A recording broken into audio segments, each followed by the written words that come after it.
नरेंद्र दामोदर दास मोदी को नमो किया, फिर हर हर मोदी किया, तो क्या शकल और अकल में कोई फर्क पड़ा? नहीं पड़ा ना दोस्तों। एक तड़ीपार अपराधी को गृह मंत्री बनाया, तो क्या शकल और अकल में कोई फर्क पड़ा? नहीं पड़ा ना।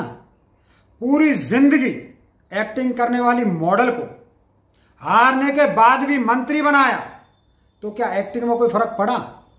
नहीं पड़ा ना। कश्मीर और लद्दाख को केंद्र शासित प्रदेश बनाया, तो वहां के लोगों की जिंदगी में कोई फर्क पड़ा? नहीं पड़ा। मुगल सराय स्टेशन का नाम दीनदयाल उपाध्याय किया गया, तो क्या ट्रेन पारस पत्थर बन गई?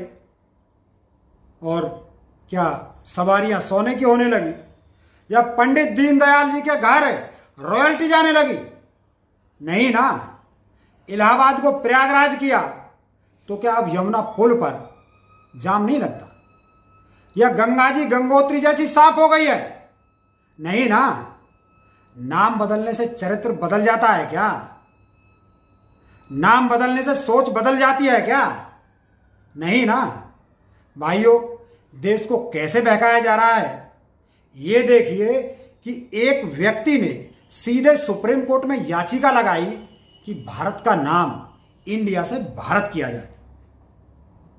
हालांकि सुप्रीम कोर्ट ने साफ कह दिया कि संविधान में भारत का नाम भारत ही है, इसे बदलने का कारण ही नहीं है।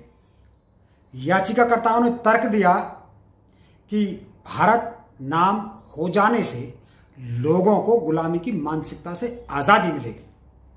मतलब इस भाई को अब अमेरिका, ऑस्ट्रेलिया, कनाडा और न्यूजीलैंड जैसे दुनिया के आधे से देश के लोगों को इस दिमाग के पहलवान ने गुलामी में जीने वाला समझ लिया।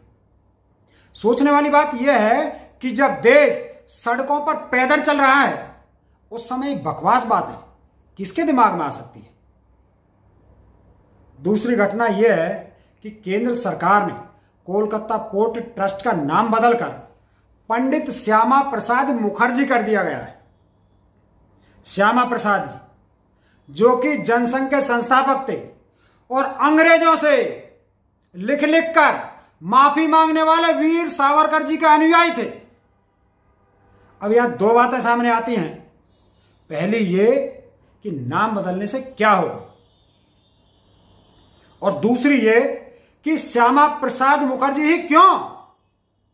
पहली बात पर गौर करें तो कोलकाता पोर्ट ट्रस्ट जैसे संस्थानों के नाम बदलकर क्या उनकी कार्यशैली में, कार्यप्रणाली में फर्क आएगा?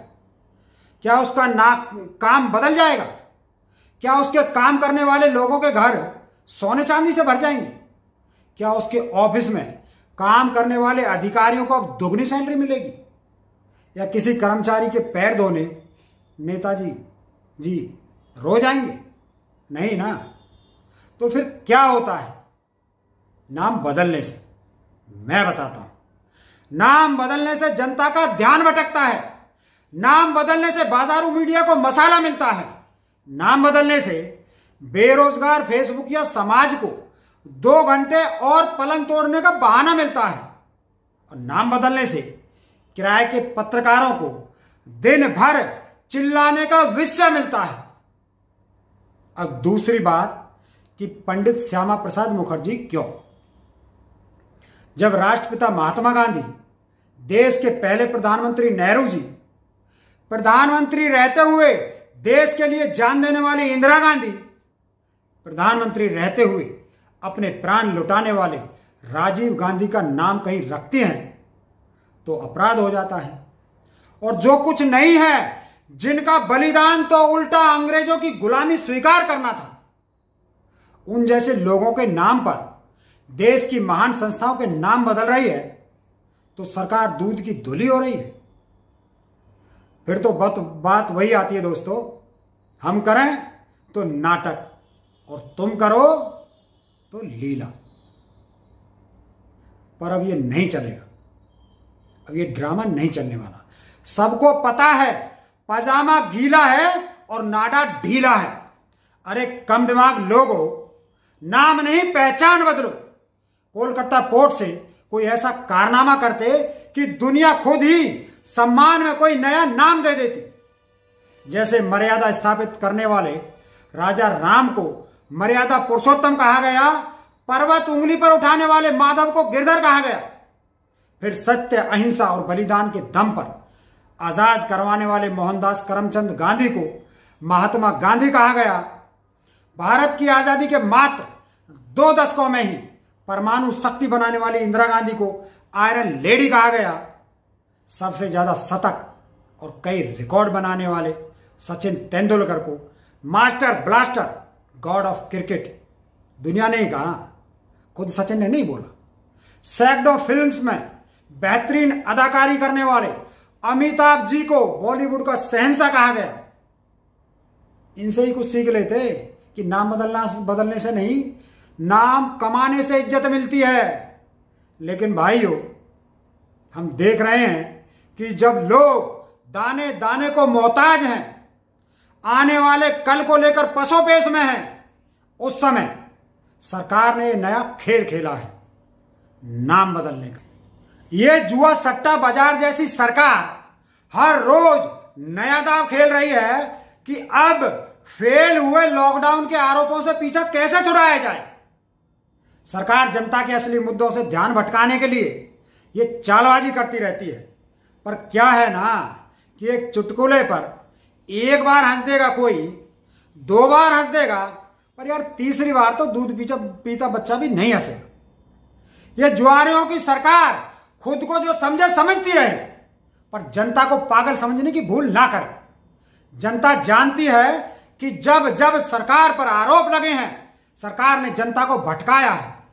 नोटबंदी से बाजार और आम इंसान टूट गया, और जैसे ही जनता ने आवाज उठाई, तुरंत मॉब लिंचिंग से हिंदू मुस्लिम का खूनी खेल शुरू कर दिया गया। गलत जीएसटी पर विरोध शुरू हुआ तो लव जिहाद का दाव खेला गया। राफेल डील पर आरोप लगे तो पी चिदंबरम जी को विलन बनाने का खेल शुरू हो गया। बेरोजगारी की बात करोगे तो नेहरू जी की सिगरेट की कहानी सुनाई जाएगी। आर्थिक मंदी की बात करोगे तो गॉडसे की आरती उतारी जाएगी। पुलवामा की बात करोगे तो मोदी की डिस्कवरी चैनल की फिल्म दिखाई जाएगी। मतलब आप जब भी सरकार की तरफ उंगली उठाओगे, आपके सामने कोई और नई कहानी सुनाई जाएगी। लेकिन भाइयों, याद रखिएगा कि लॉकडाउन खत्म हुआ है, कोरोना का कहर खत्म नहीं हुआ। सरकार समझ रही है कि जनता सब भूल जाएगी कि सरकार ने ही नमस्ते ट्रंप करवाने के लिए हजारों विदेशी भारत बुलाए, और इसी समय दुनिया में कोरोना से हो रही मौत को अनदेखा किया। लेकिन हमारी सरकार ने मरते हुए इंसानों की वजह जानने की जगह ट्रंप के स्वागत में रुमाल बिछाने पर ज्यादा ध्यान दिया। सरकार समझ रही है कि जनता भूल जाएगी कि मध्य प्रदेश सरकार गिराने के लिए राहुल गांधी की दी हुई चेतावनी को अनदेखा किया। यूरोप में एक के बाद एक हो रहे लॉकडाउन को अनदेखा किया, क्योंकि लोगों की जान नहीं, ना देश जरूरी है, ना देश के लोग जरूरी हैं, सत्ता जरूरी है इस भूखी और वैसी सरकार को। सरकार समझ रही है कि जनता भूल जाएगी कि जो गलती अमेरिका की ट्रंप सरकार ने की, वही गलती भारत सरकार ने की, और खामियाजा दोनों देशों के निर्दोष नागरिक चुका रहे हैं। भाइयों, क्या हम भूल सकते हैं कि कैसे लाखों मजदूरों को पैदल ही घर की तरफ भागना पड़ा, और मोदी सरकार ने गरीब जनता को इस विपत्ति के समय भी 4-4 हजार की टिकट बेची। जिनके पास पैसे नहीं थे वो पैदल ही भागते फिर रहे थे, और सरकार ने एक भी गरीब की सुध नहीं ली। किसी एक गरीब से उनके सफर में मिलने नहीं गए। न ट्रेन चालू की गई, न बस लगाई गई। ऊपर से उस ढोंगी आदित्यनाथ ने सिर्फ राजनीतिक दुश्मनी के कारण कांग्रेस की 1000 बसों को वापस भेज दिया, लेकिन गरीबों की मदद नहीं करने दी। क्या सरकार ये समझ रही है कि बेजान जगहों के नाम बदलकर अपने पाप छुपा लेगी? जनता अपने पैरों के छाले भूलकर फिर से हिंदू मुस्लिम में उलझ जाएगी। अपनी भूखी औलादों की लाशें भूलकर अब तुम्हारे नए झुनझुने से खेलने लगेगी। मरी हुई मां की चादर खींचते बच्चे की दर्दनाक तस्वीर भूल जाएंगे क्या हम लोग? क्या जनता कोलकाता पोर्ट के नाम बदलने से अपने दर्द का नाम बदल देगी? नहीं, ऐसा कभी नहीं होगा। समय आएगा जब एक एक दर्द याद रखा जाएगा, एक एक मौत का हिसाब लिया जाएगा।